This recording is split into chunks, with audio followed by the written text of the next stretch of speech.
வணக்கம் நண்பர்களே. இன்று நான் உங்களுடன் பேசக்கூடிய தலைப்பு டிரான்சென்டென்டல் என்கேஜ்மெண்ட். டிரான்சென்டென்டல் என்கேஜ்மெண்ட் அப்படின்னா ஆழ்நிலை ஈடுபாடுன்னு அர்த்தம்.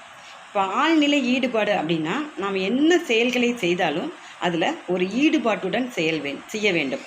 அப்போது நம்மளுக்கு அது முழு திருப்தியும் கிடைக்கும், அதில் வெற்றியும் கிடைக்கும். பார்த்திங்கன்னா, இப்போ நம்ம சாப்பிடும்போது என்ன பண்ணுறோம், டிவி பார்த்துக்கிட்டே சாப்பிட்றோம், இல்லைன்னா ஃபோனை நோண்டிக்கிட்டே சாப்பிட்றோம். அதில் உள்ள சத்து பொருட்கள் நம்மளுக்கு முழுசாக சேராது.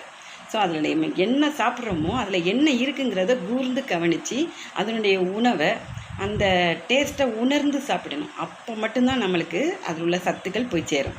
அதே போல் இப்போ நம்ம படிக்கும்போதும் என்ன படிக்கிறோம் அதை பொருள் உணர்ந்து அதனுடைய கான்செப்டை உணர்ந்து படிக்கும்போது நம்மளுக்கு எளிமையாக மனதில் சென்று அடையும்.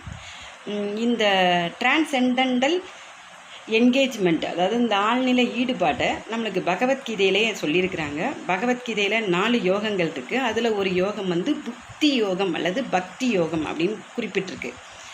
இந்த பக்தி யோகத்தின் மூலமாக கடவுளின் நிலைக்கே அடைந்தவர்கள் யாருன்னு சொல்லி பார்த்தோன்னா, எக்ஸாம்பிளுக்கு மீராபாய், துளசிதாசர், ஆண்டாள், ராமானுஜர் இவர்களை நாம் அறியலாம்.